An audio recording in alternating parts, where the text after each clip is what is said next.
বউদেরকে বউ দেখবেন না, মেয়ে দেখবেন। আপনি মা ডাকা শুরু করুন, নামও ধরেন না, আজকে থেকে ছেলের বউকে মা বলে ডাকা শুরু করুন। দেখবেন যে আপনার এই ছেলের বউ আপনাকে মাথার তাজ বানায় রাখবে। এক্ষেত্রে একটু প্রবলেম হয়, অনেক শখ আশা করে ছেলের মারা পরিবাররা অনেক দেখে শুনে ছেলেকে বিয়ে করায়, বউ আনে, আনন্দ চতুর্দিকে, কিন্তু 3-4 মাস 6 মাস 1 বছর পরে সেই আনন্দটা আবার অশান্তি হয়ে যায়। কেন? নিশ্চয় কোনো না কোনো জায়গায় বেজাল আছে। এই বেজালটা হচ্ছে মা যখন দেখে আমার ছেলেটা এখন অন্যজনের হয়ে গেছে, মার মনে আঘাত লাগে।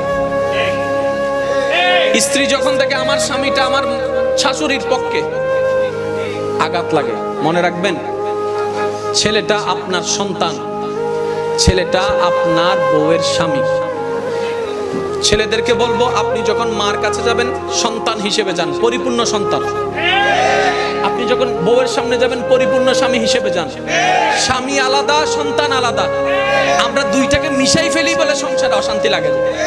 দ্বিতীয় নম্বর আরেকটা জিনিস, এই ঘরটা 2022 সাল পর্যন্ত একজনের নেতৃত্বে চলেছে, সেটা হচ্ছে মা। যেহেতু ছেলের বউ আসছে, 2-4টা কথা পরামর্শ তো উনিও দিবে।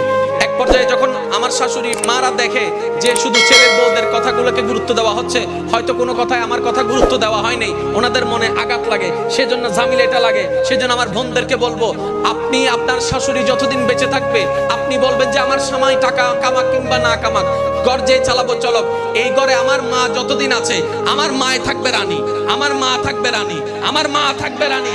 আমার মায়ের কর্মচারী হিসাবে, আমার মায়ের মন্ত্রী হিসাবে আমি কাজ করব। প্রত্যেকটা কাজ করার আগে মাকে জিজ্ঞেস করেন, একদিন খুশি হয়ে মা বলবে যে আজকে থেকে তোমার যা মন চায় তা করো, আমি দোয়া করি। প্রত্যেকটা কিছুর একটা সিস্টেম আছে না নাই? আমরা হুট করে দখল করে নিতে চাই, হ্যাঁ আমি পাওয়ারফুল, আমার কথাই শুনতে হবে না, এইভাবে শোনানো যায় না। ভালোবাসা দিতে থাকুন, একদিন জয় আপনার আসবে। যদি সে সত্যিকার মানুষ হয়, মরণের 1 মিনিট আগে হলো স্বীকার করতে বাধ্য হবে, আমার ভাগ্য ভালো তোমার মতো একটা বউ পাইছি বলে। এটাই আপনার জন্য দোয়া, এটাই আপনার সার্টিফিকেট হয়ে যাবে রবের কাছে, আপনার জন্য একটা পার হওয়ার একটা রাস্তা হয়ে যাবে। বলেন না সুবহানাল্লাহ।